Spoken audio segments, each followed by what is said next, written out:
All right, we got AT Ministries. What's up? Hello, can you hear me? Yes, we can. Hi, guys. Uh, so I actually think I have the best possible one, but it's going to take a little bit of explaining. And I'm actually happy David's here to see if the logic flows. Um, I have the best possible response, but you can shoot for second best. Uh, I mean, best unless you just blow possible. my mind and you've got one that's better than mine. I mean, aside from the fact that, the Islamic dilemma is true, I think it's the best thing that a Muslim could argue for. I don't know if a Muslim would. Um, but it starts off with the idea that the Quran was never meant to be a physical text, and we see that I think with the in Sahih al-Bukhari with like the hadith by Zayd ibn Thabit and the hadith surrounding the formation of the Quran, like why are you asking me to do what was never formed? So, and it's pretty clear that early on the Quran had a very fluid identity. Uh, So but, but, the pause right there. I just want to make sure everyone understands because you do have people who are new here, guys. Yeah, so Quran means recitation, and it was apparently meant to be preserved just by people reciting it. You do in the Muslim sources read about during the time of Muhammad when they're writing down passages, but they're writing it on like leaves and bones and flat stones and so on. So just because they're writing it down doesn't mean it's being put together into a book. You're not piling up a bunch of these rocks and making a book out of it. These were aids to memory. In other words, Muhammad delivers something.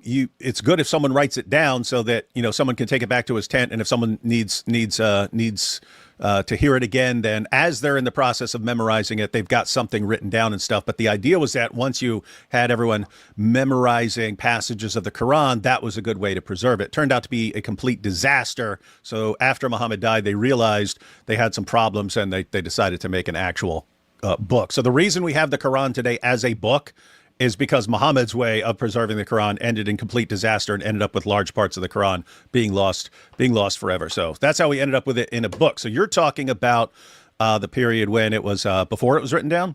yeah. So basically, like after Muhammad's death, before the Battle of Yamama, after Abu Bakr, What'd you say about my mama? Yamama, after Abu Bakr commissioned it, Zayd ibn Thabit kind of protested a little bit, but he obliged. So like we start with that as our starting framework that, even like the Quran refers to itself as Al-Kitab, but it wasn't a book in the way we understand it. It was revelation in a more broad sense.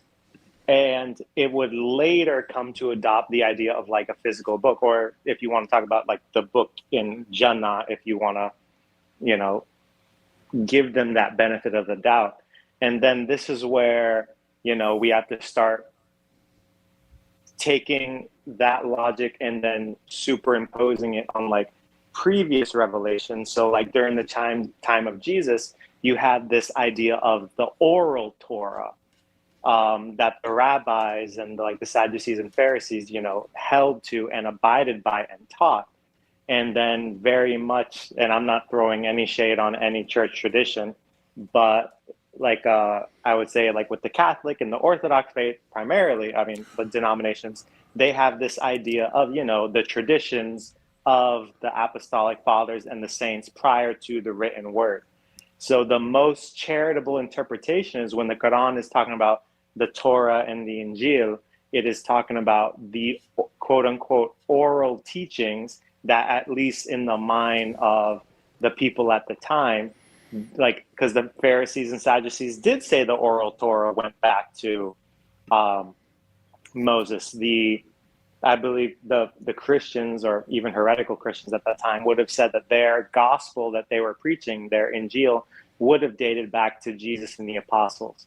So the Torah and Injil that the Quran is talking about are very much like itself, kitab, like books that were really just oral recitations at the time that were passed down, that wasn't intended to.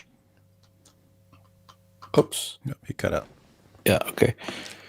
I think we got where he's going with that, though, right? Like, these are he oral can book. come back if he can, if he had anything else. All right.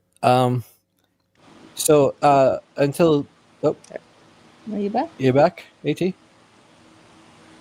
Hold on. Hold on. Your microphone is like doing some sort of static thing, so we're just getting like No, buzzy.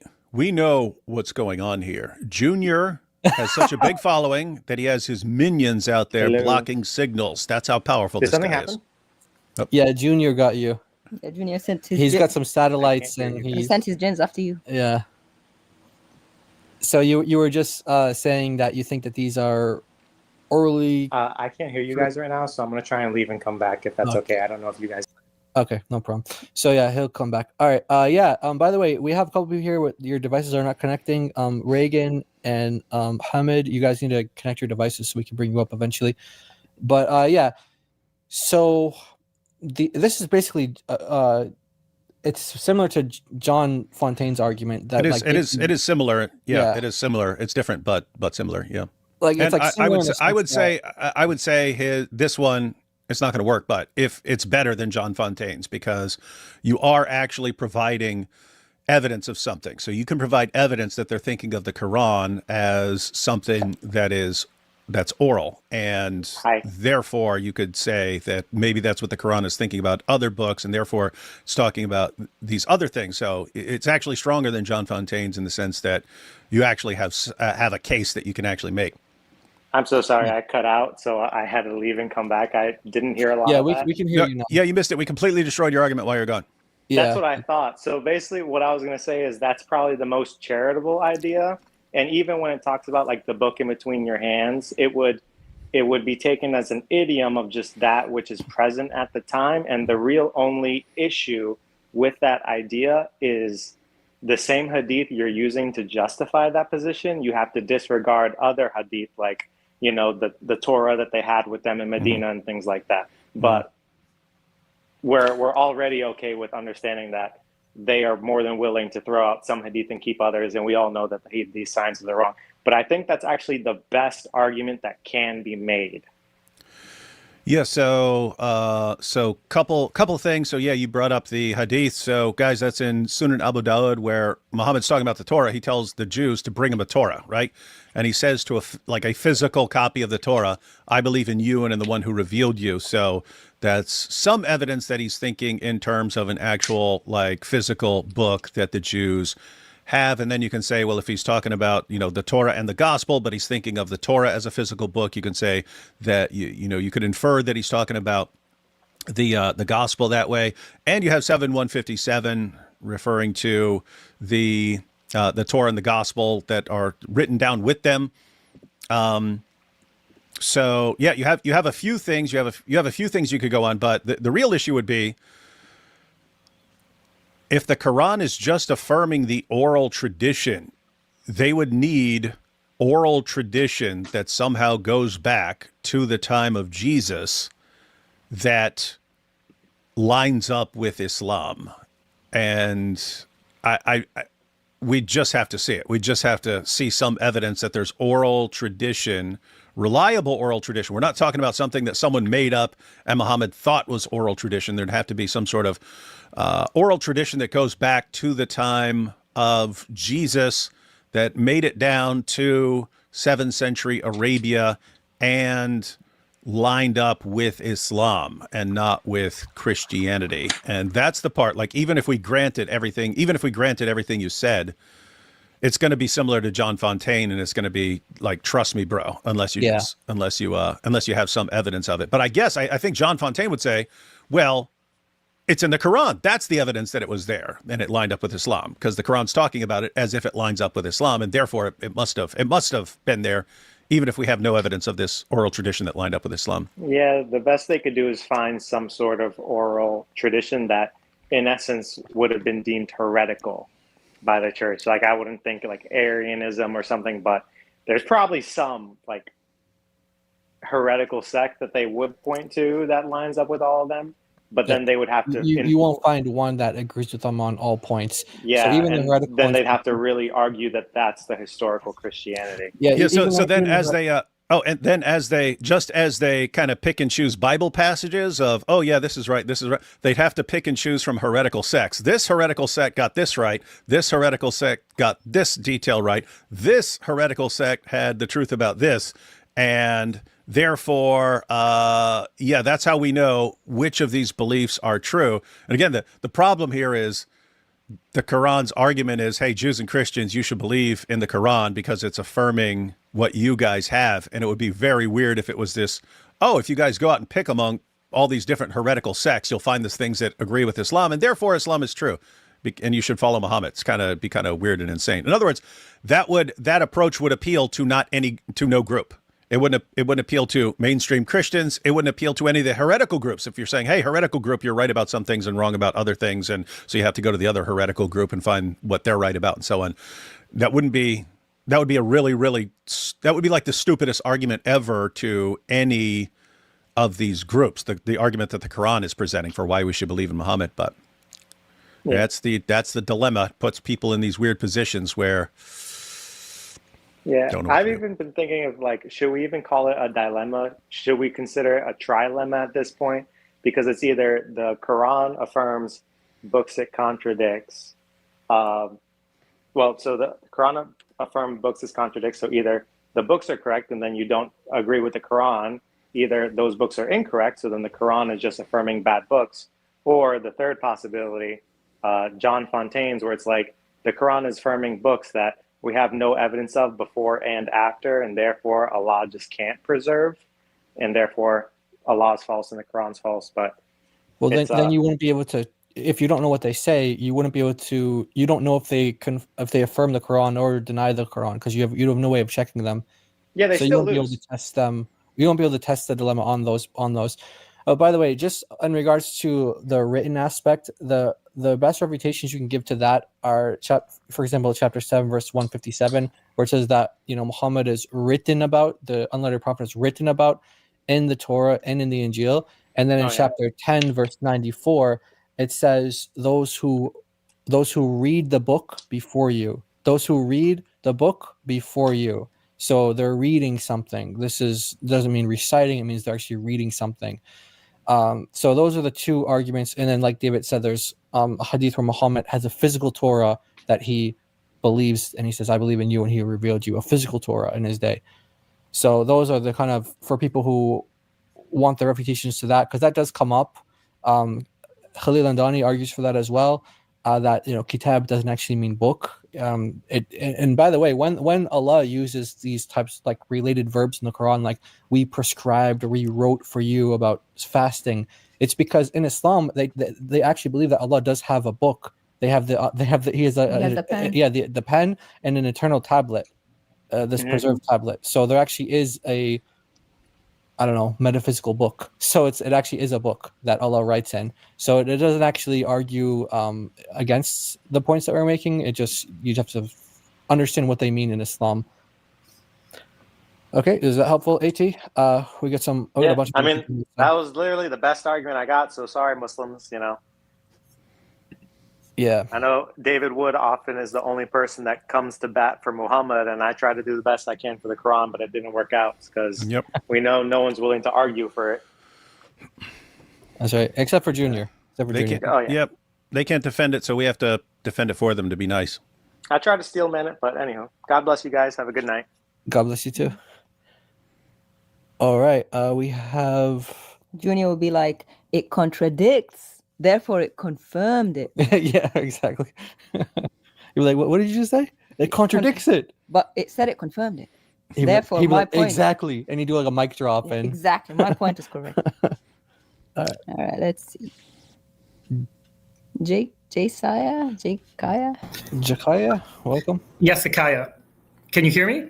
Yes. Perfect. So I just have a couple of questions and a comment. Actually, the first one is, so I do a bit of apologetics, but in my personal life, so obviously it doesn't count, but I talk to a lot of Muslims and Jews and so on and so forth.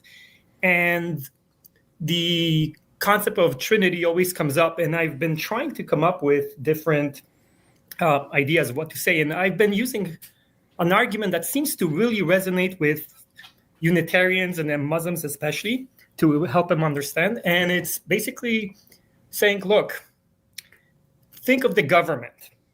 It consists of three distinct co-equal branches: legislative, executive, and judicial.